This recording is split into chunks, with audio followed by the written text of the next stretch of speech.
Hit. Did you hear that? Try to hold really steady, and I'm just going to put a couple of rounds dead center to zero the rifle, all right? No problem. Yeah.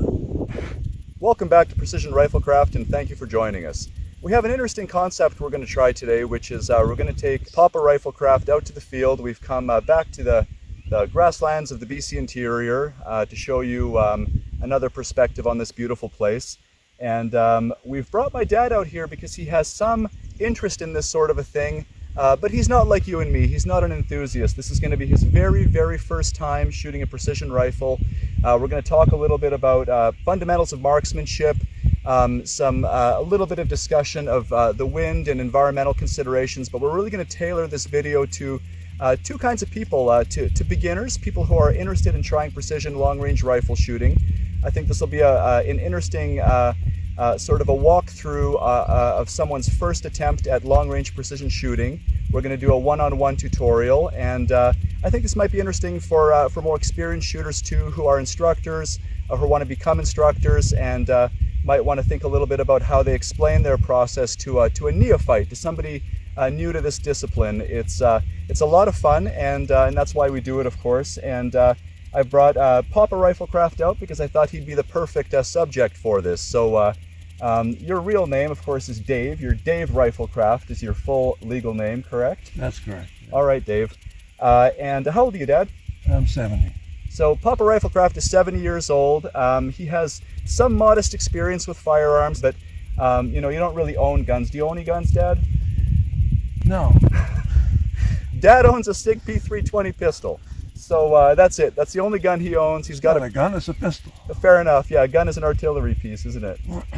So yeah, so Dad's got a pistol. He's got a 9mm pistol. He doesn't own a rifle. He doesn't own a shotgun. I know he's fired rifles before. You and I have taken my Ruger 1022 out, so we've done some 22 plinking.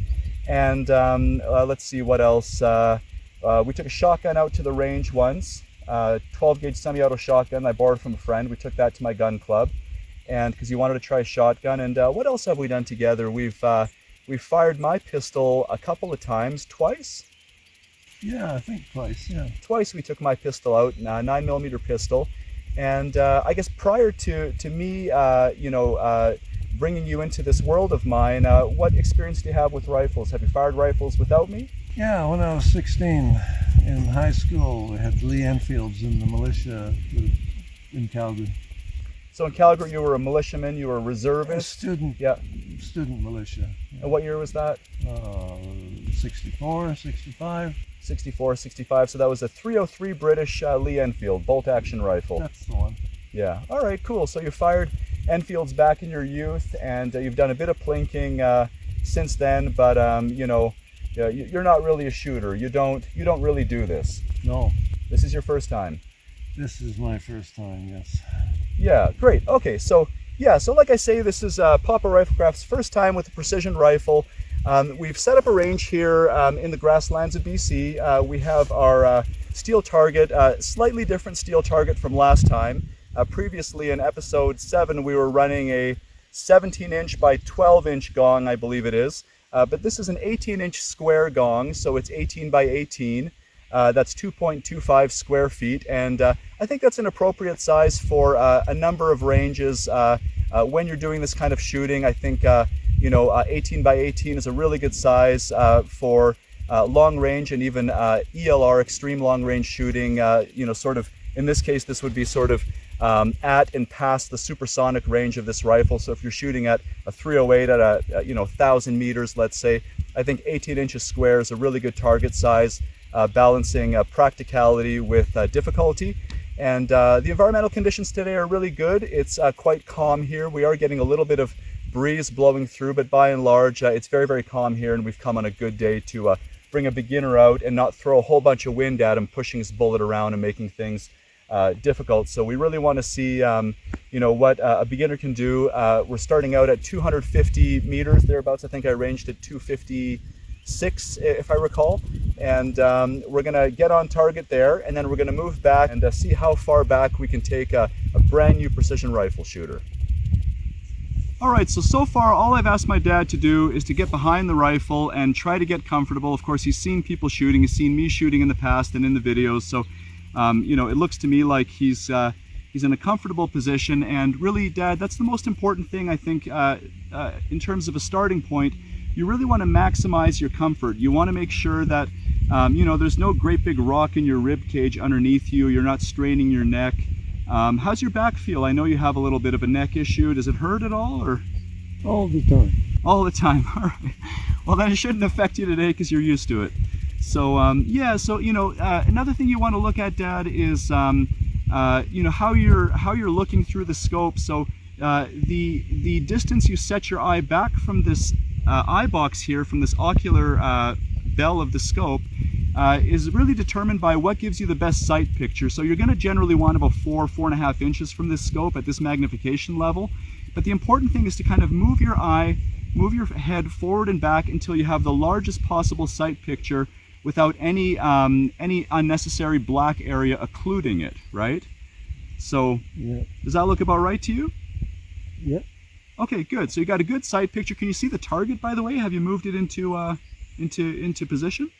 Yeah, I can see the target. It's just Okay. I'm not square on it really. You're not square on it. So yeah, you It's know, a we bit- want to, yeah, I have to raise the back a bit. raise the back. So I've given Dad the bean bag. He's got the bean bag under the toe of the rifle. While I was setting up the cameras, he was playing around with it a little bit. So I guess it's pretty intuitive. Dad's squeezing the bag. I can see he's squeezing the bag to raise the butt of the rifle up. And you know, that was the next thing I was going to mention. Really, that's what you want to do is play with that bean bag, squeeze it to raise it up, or you know, let go of it and let the rifle settle into it if you need the butt of the rifle to come down. But you're really trying to get the rifle as steady as possible. I have already adjusted the bipod legs, so I extended them out a little bit because I basically set them to where I like them when I'm on level ground, and it looks to me like that's going to work for my dad. And yeah, you know, you got the rifle in the meaty part of your shoulder, I hope. Yeah. Yeah, that feels about right. And yeah, you do look like you fired a rifle before, and I hope you enjoy this. It's going to kick a little bit. Yeah. This is a 308. It's not going to kick as hard as the 303 you might remember as a 16-year-old reservist, right, a militiaman. But yeah, you know, it's going to have a bit of a recoil, and the important thing is to you know, to allow the rifle to recoil. It's by the time the rifle kicks, the horse has long since left the barn. The bullet's long gone when the rifle recoils, so that's not going to disturb your accuracy, your shot.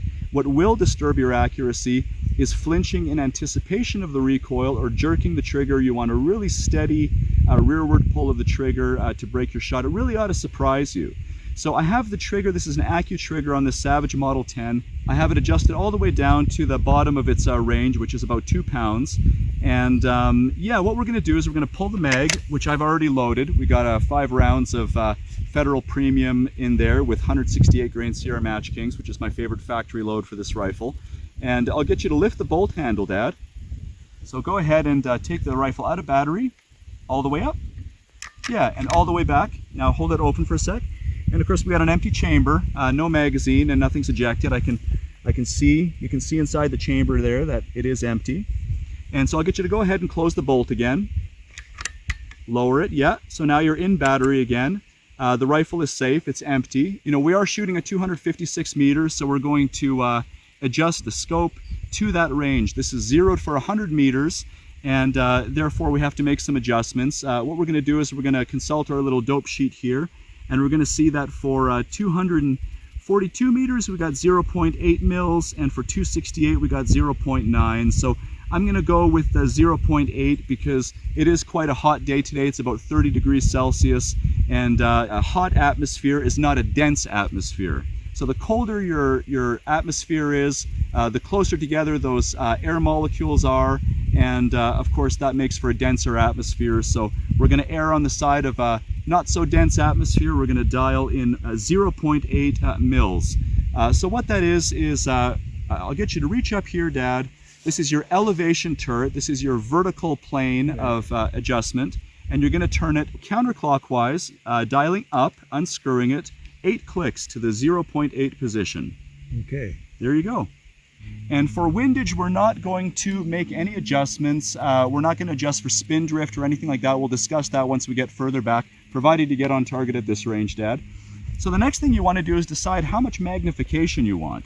It's going to be easiest if you use maximum magnification. This is your magnification adjustment right here.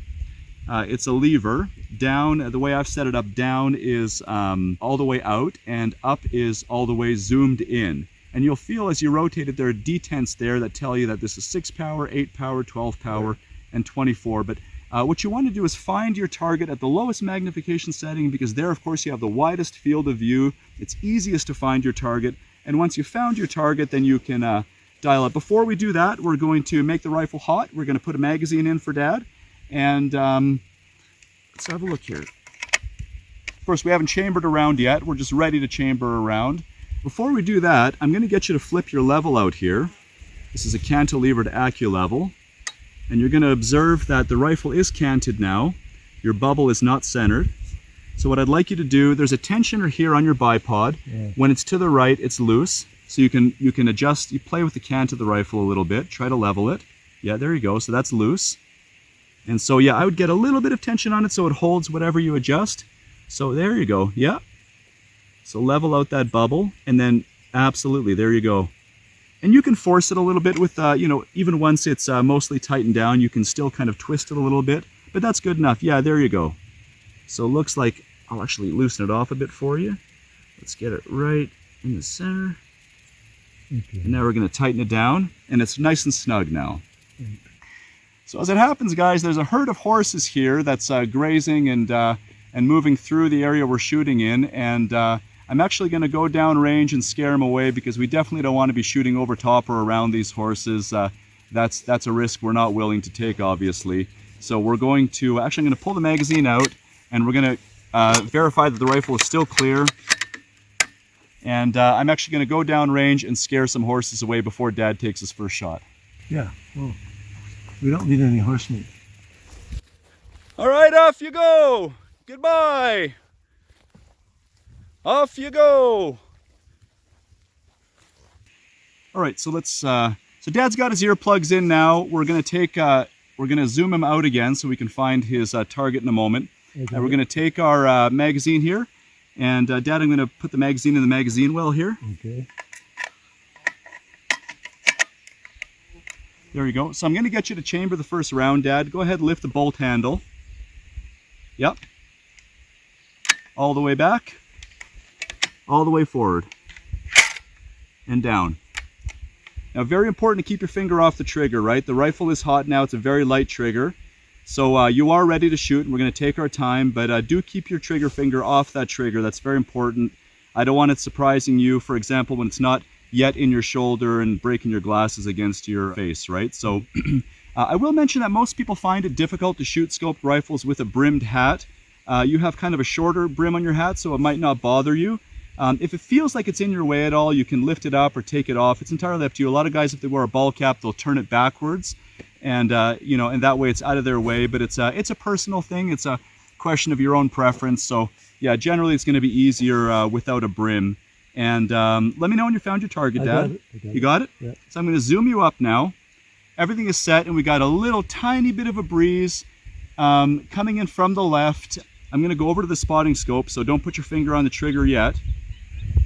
What I'm going to get you to do, Dad, is aim at the center of the left half of the target. Follow me? Okay. So just a little left of center.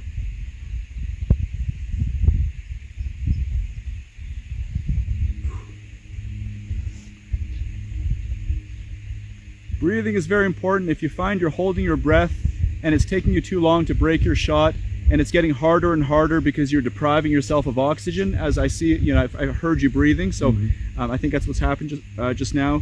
Absolutely, you take your time and you recover. Make sure you got some good breath cycles going through your lungs, and yeah, you've really, you will be holding your breath as you break the shot. That's totally normal, and sometimes you gotta, give yourself a couple of tries before you're comfortable.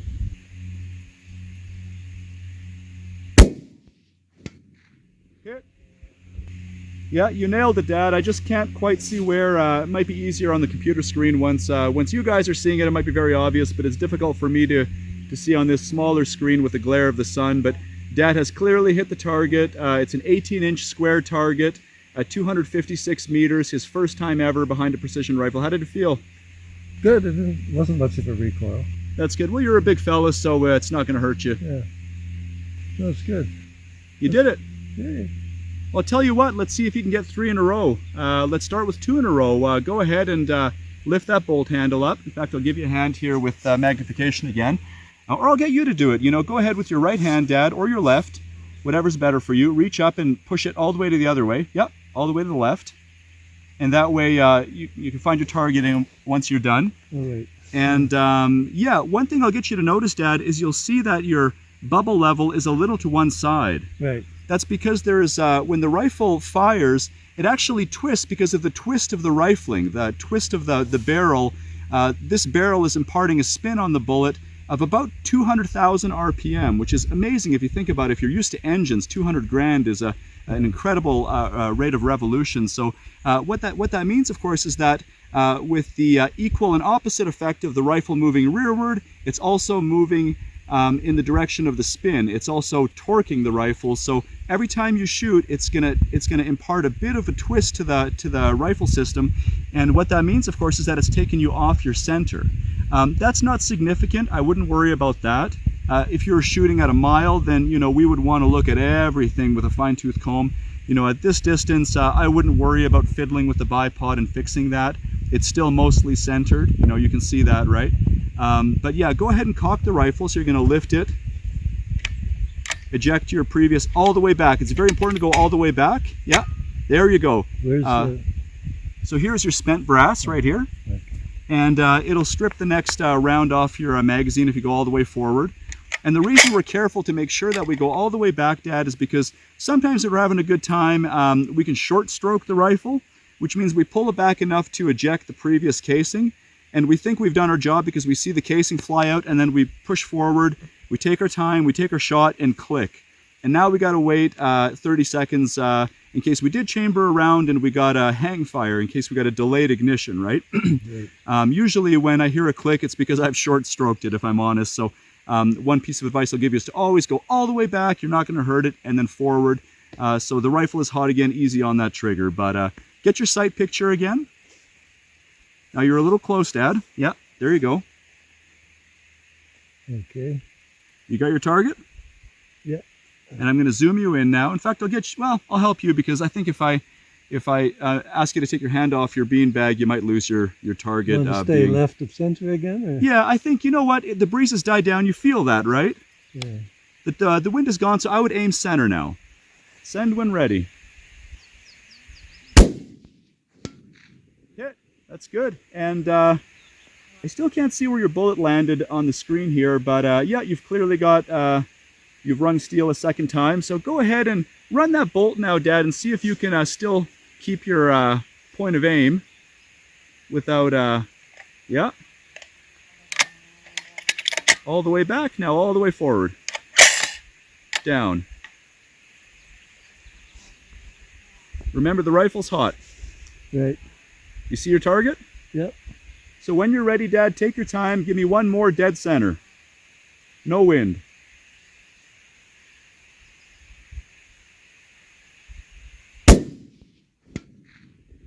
That's a hit. 3 in a row. All right, so we've moved our firing position back to 557 meters, which is going to be, it's more than twice the distance Dad shot at previously.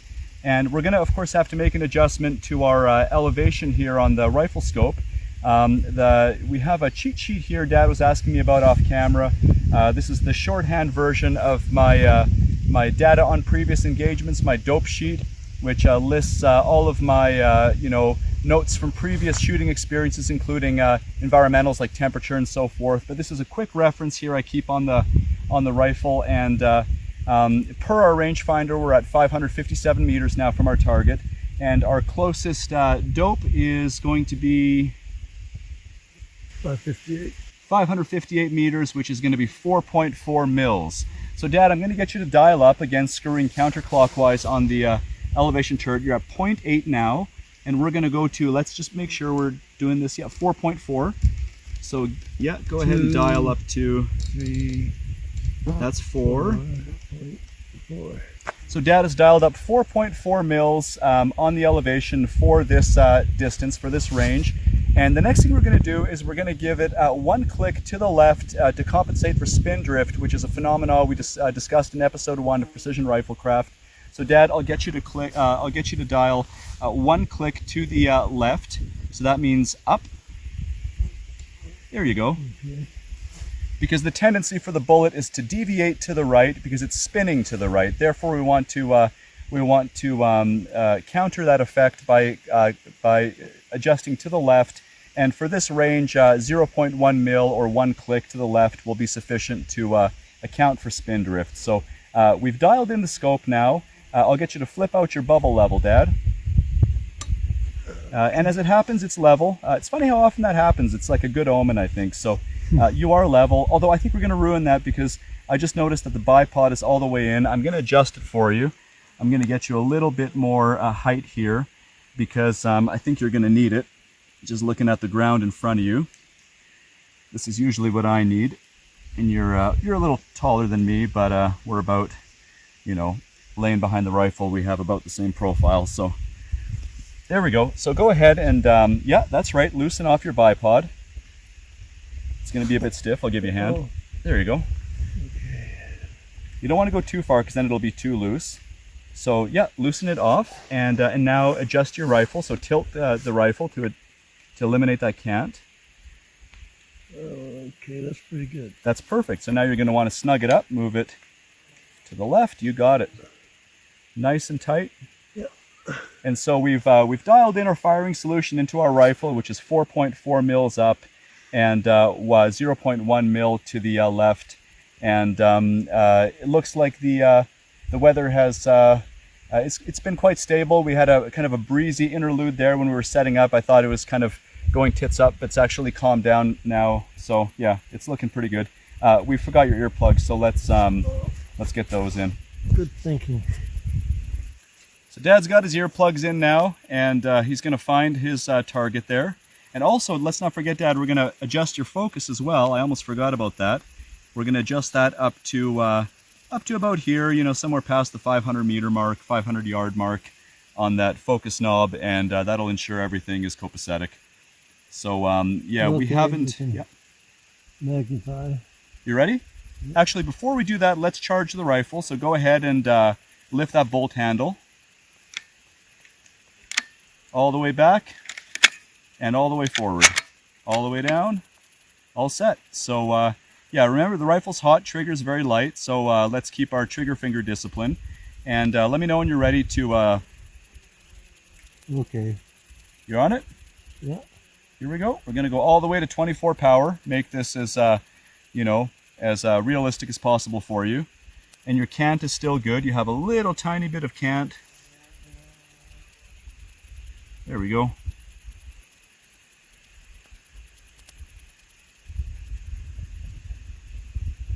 And we are getting a little bit of a breeze now, and I think it is coming in from the left. So Dad, I may change my mind once I'm behind the spotting scope, but as of right now, you're going to be holding the center of the left edge of the target.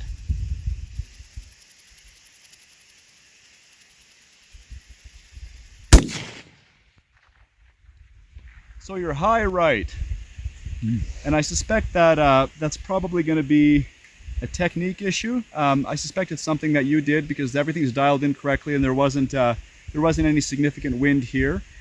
So let's go over your fundamentals and let's do a follow-up shot here. So once again, we want to make sure that we're comfortable. That's the most important thing. You want to make sure that you're not losing your breath because you've held it for too long just before you break the shot. It's better to stop and take a moment with your lungs if you need to. And yeah, with the trigger, you really want to break that shot as gently and cleanly as possible. That's why we've dialed down this trigger to 2 pounds. That's as low as it'll go on this factory trigger. Your round impacted high into the right. It's yeah, I mean, I suspect that this is simply an operator error. It's possible that it might, because of the heat, it won't hurt to dial down 1 click. Certainly, I think because it's quite hot, we have less, like as we said before, we have a less dense atmosphere and there's going to be a tendency to for the bullet to impact high, and we don't need to adjust for quite as much elevation. So I've dialed it down now to 4.3. That ought to help you. You're holding the left edge of the target? Yeah. Okay, and you impacted just to the right of the target. So, you know, let's split the difference. Let's assume your technique was a little less than perfect, but maybe there's more wind down range. Another thing I talked about in episode 2, Dad, is that wind, of course, matters along the entire flight path of the bullet, but your bullet is most susceptible to the wind where you can't feel or measure it, and that's downrange because that's where your velocity is lowest, and that's where your ballistic coefficient is lowest, and your bullet is most likely to be pushed around by the wind. So there could definitely be a gust of wind down there. We're going to dial, let's give it one more click to the left, and I want you to do the same thing again with your follow-up shot, and just really concentrate on being comfortable, being relaxed, and being confident that you break the shot cleanly. Okay, well, we have to put the rounds in. Yeah, that's right. So let's cycle that bolt all the way back. Oh, no, I don't think you went all the way back. Open it again. So, yeah. No, you did not. Back more. That's as far as it goes. There you go. Yeah. Oh, there was more. Yep. And that's why it's so easy to short stroke it. I mentioned that before, and that's a perfect example. Sometimes it feels like you're all the way there, but you really, if you pull back in a single smooth motion, you're less likely to hit any snags.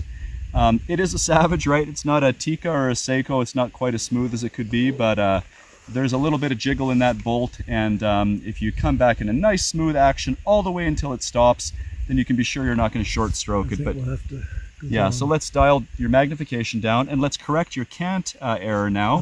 So I'm going to loosen off your bipod. You go ahead and straighten that rifle, and there we go. Look good to you? Yeah. So nice and tight now, so try to get it to hold there. And so go ahead and find your target, and I'll help you with the zoom lever, with the magnification lever. Okay, I've got it. Okay, we're going from 6 to 24. 24 power. And you're once again holding center of your left edge.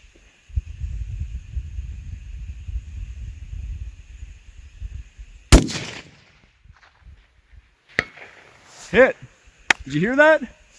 I heard some noise. Yeah, that's better. That's awesome. So you actually impacted right on the left side. Looks like maybe an inch or two from the left edge. Oh. So yeah, you're way over to the left now. I feel like just having watched you, you looked more comfortable. Did it feel more comfortable the second try? Just, you know, acquiring and holding the target is... Yeah.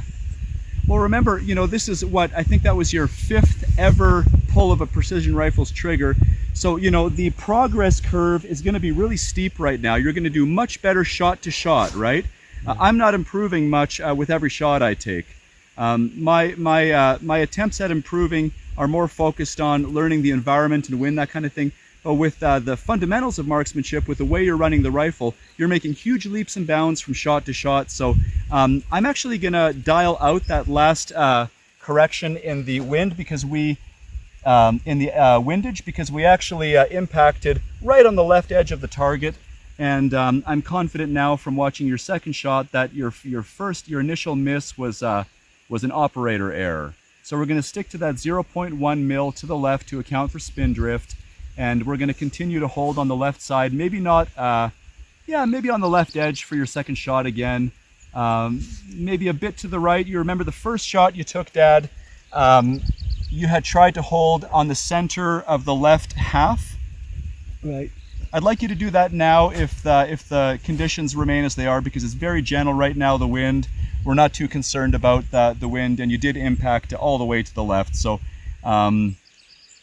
Okay, yeah, so if it picks up, down we'll on the power here. yeah, that's right. If it picks up, we'll do the left edge again. But for right now, I want you to aim on the center of the left half of the target.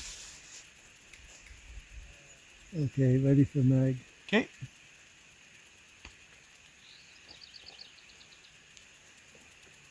Oh, we have to cock the rifle.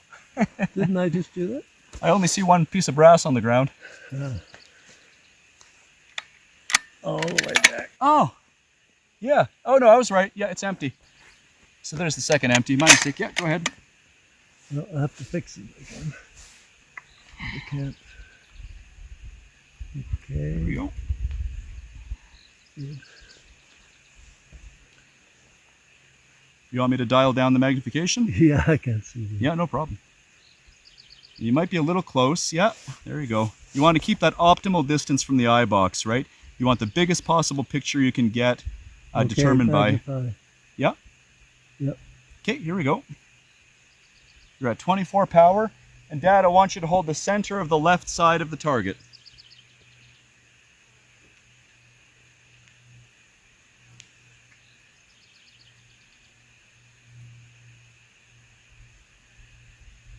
I can see your breathing picking up.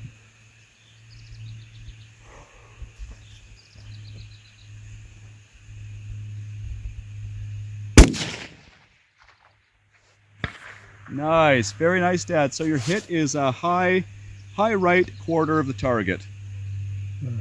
Yeah. So you got 2 on target now out of 3 attempts.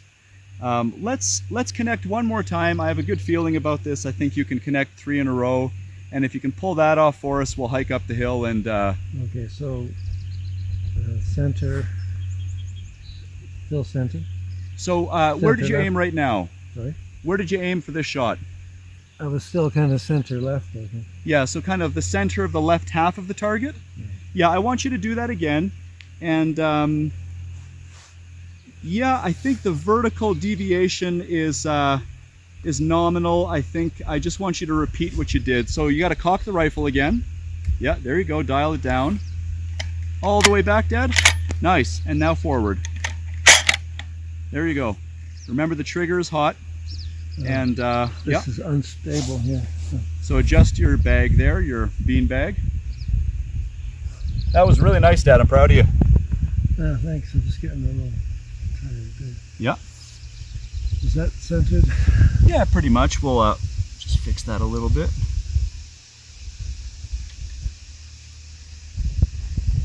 Very nice. Okay, I've got to acquire the target again. Yeah, and just go ahead and rest if you need to.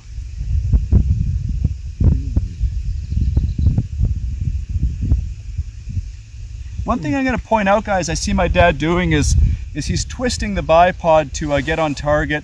And I found many times over years of doing this, that's often my tendency is I'll twist and I'm very tempted to, once I find the target, just to try to lock in on it.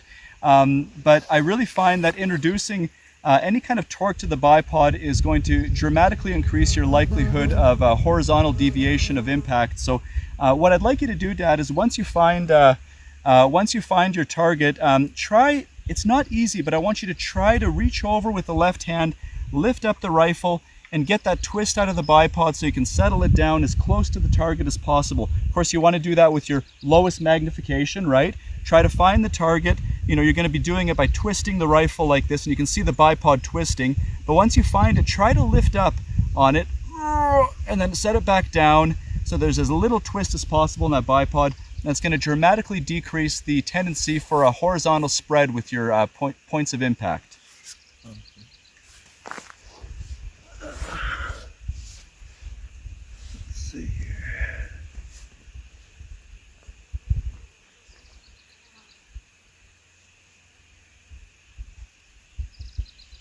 Now remember, the rifle's still hot. Okay, could you magnify for me? Oh good, so you don't have any bipod twist. You seem to have found it quite cleanly that time.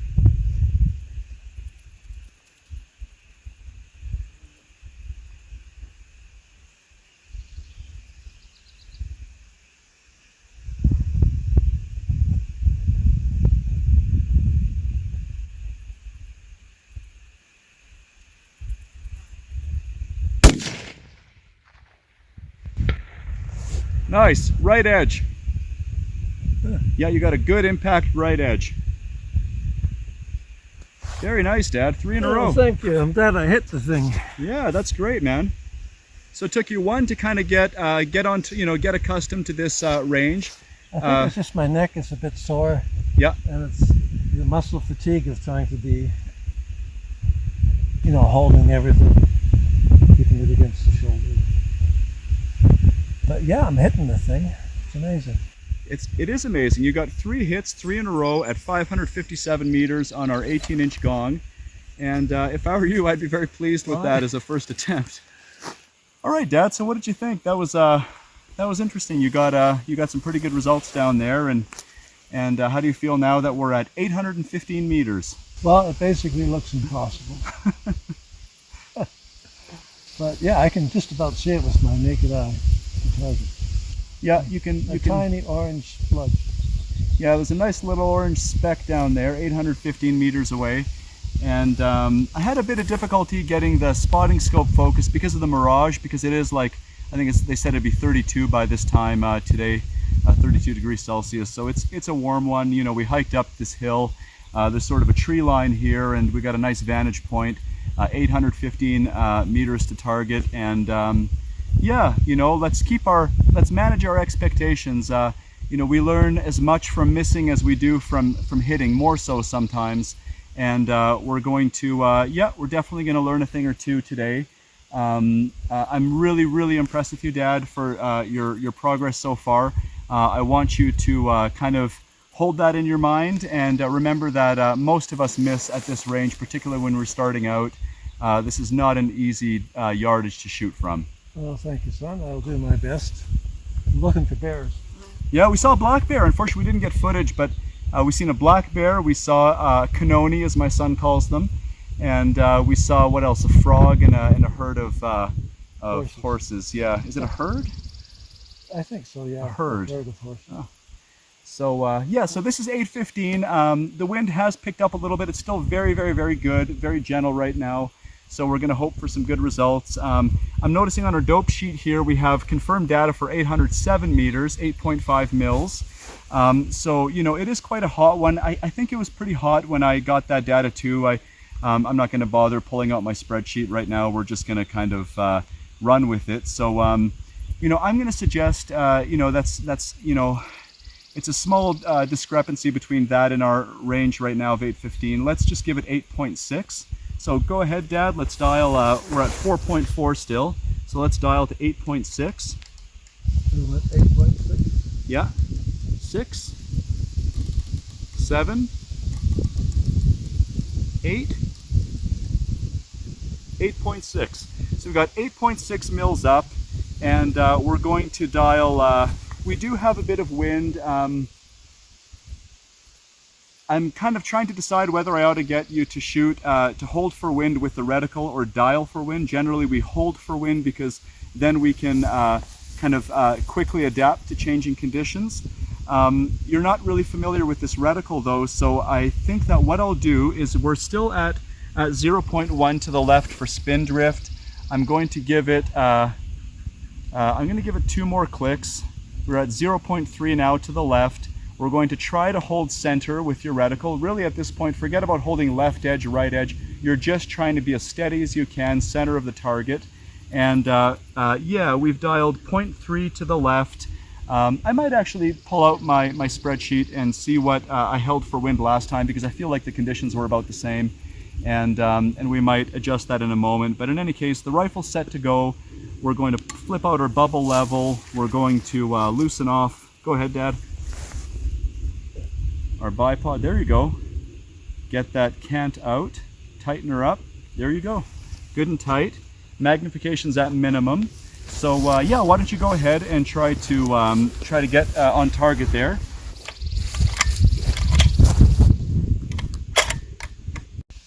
Spotter ready.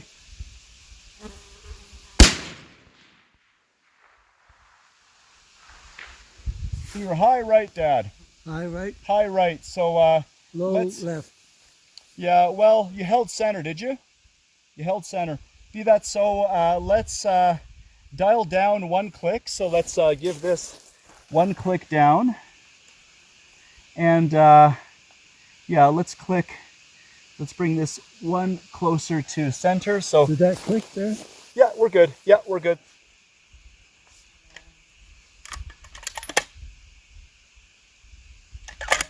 Yeah, now you're good. Come out? Right here. Oh, good neck.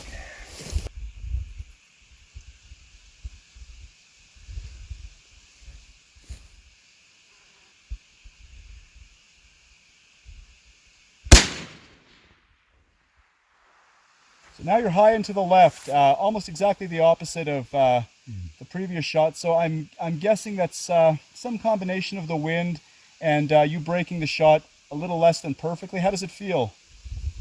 Well, the target's kind of still jiggling a bit, so I'm waiting for it, with eye to get still, and then I take advantage of it when it's still, but it might not be the tightest.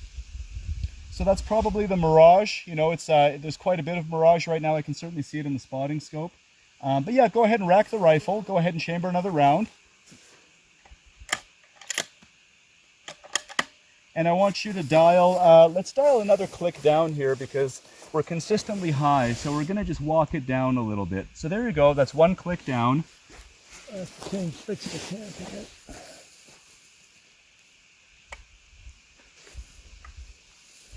I'm very impressed that you remember to check your cant error each time. A lot of guys that have been doing this for a long time forget, they set it and forget it, and they need to be reminded that the rifle twists.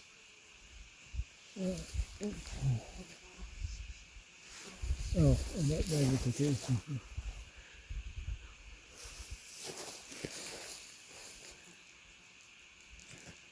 Yeah, just the sore neck is an issue. Pain in the neck. It's a pain in the neck.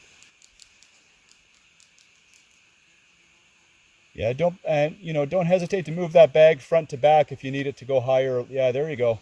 You want it to be relatively secure in that bag so you have a stable, really steady rest.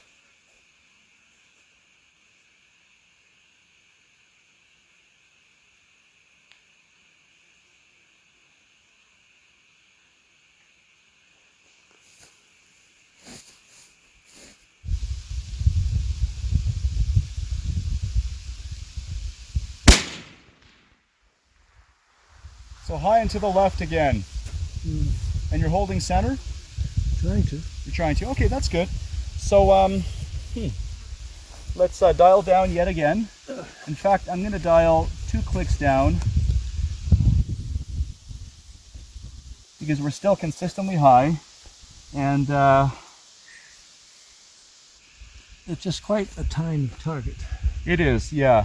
And so, yeah, I've still dialed it 1 click to the right just now and 2 down. So just continue doing what you're doing. Hold center.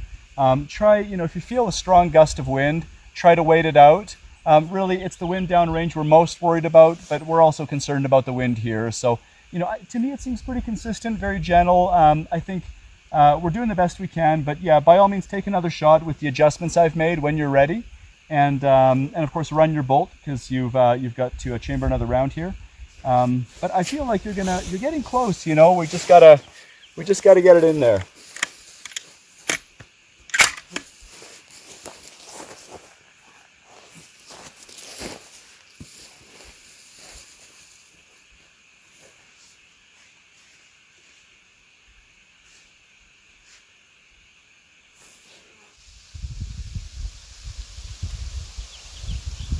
Big gust of wind now. Definitely wait this one out.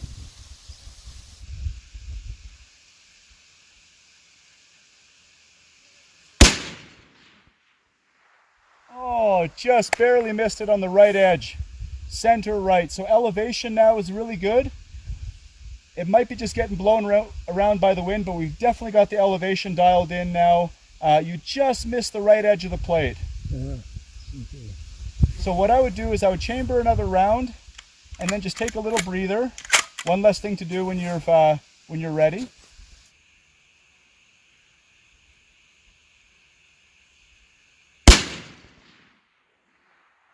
High left.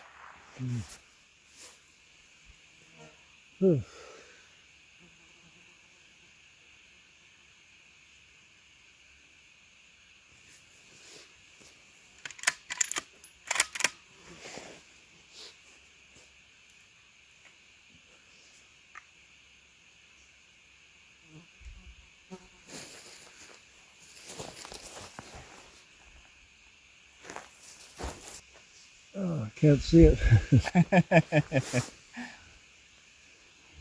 Are you fatigued? Yeah. All right, take a break then. I'll give it a shot.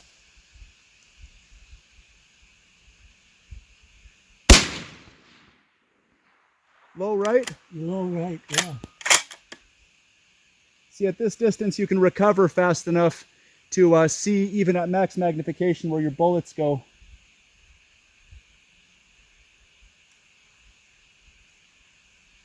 You ready? Yeah.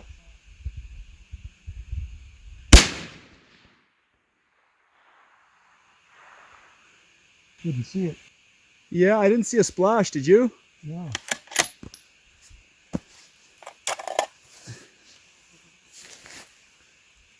I think we may have hit that last one, hard to tell.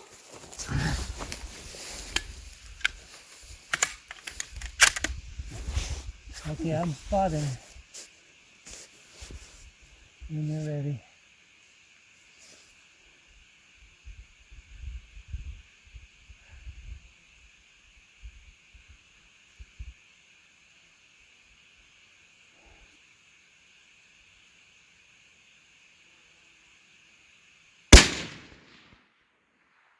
Oh, you hit it. That's a hit. Yeah, it swings. So I held center left edge. Was it a low impact, low right? You know, I couldn't tell you. All right, I'll do that I again. couldn't see it that clearly. Oh yeah, I can see it swinging. Ready? Yeah.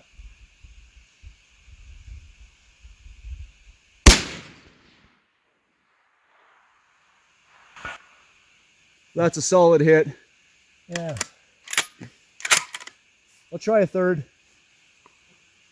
Ready? Yeah.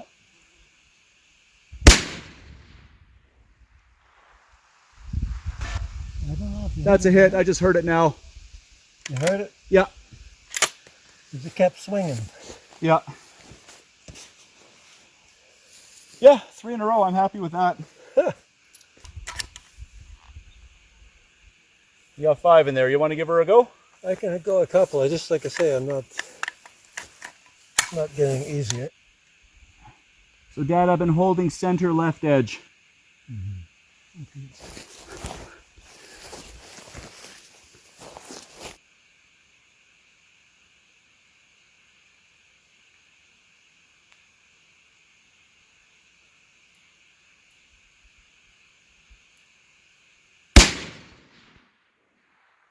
So you're left of the target, about a half target width.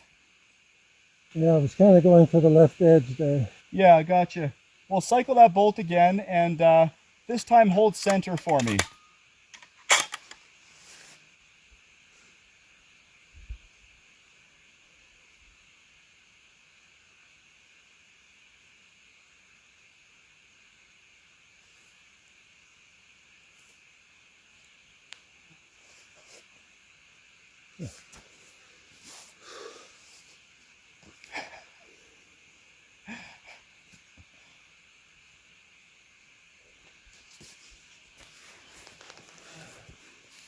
No doubt, if it were easy, everyone would be doing it.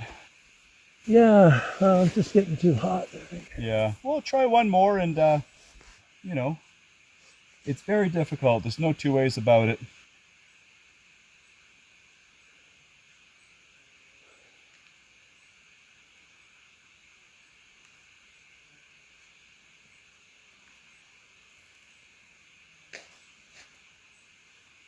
Yeah, hold center. There's no wind now.